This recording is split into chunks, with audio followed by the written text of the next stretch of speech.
আজ 15ই আগস্ট সকাল সকাল চলে গিয়েছিলাম বেঙ্গালুরুর বিখ্যাত লালবাগ বোটানিক্যাল গার্ডেনে। জনপ্রতি 100 টাকা টিকিট কেটে ভেতরে ঢুকলাম। সাধারণত টিকিটের দাম কমই থাকে, তবে ইন্ডিপেন্ডেন্স ডে ফ্লাওয়ার শো উপলক্ষে একটু বেশি। আর স্কুলের বাচ্চাদের জন্য এন্ট্রি একদম ফ্রি।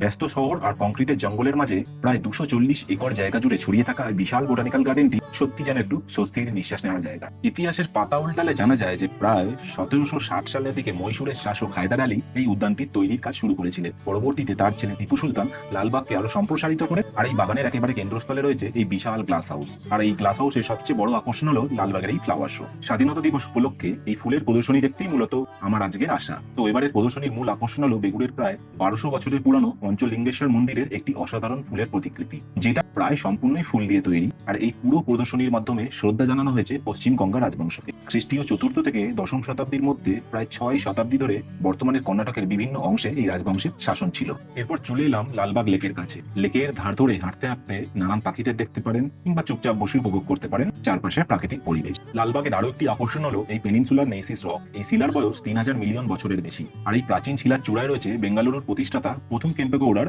একটা প্রহরা মিনার। আর এখান থেকেই দেখা যাচ্ছে বেঙ্গালুরুর বিখ্যাত ইউবি সিটি বিল্ডিং গুলো। অনেকটা সময় লালবাগে কাটানোর পর এবার আমাদের ফেরার পালা।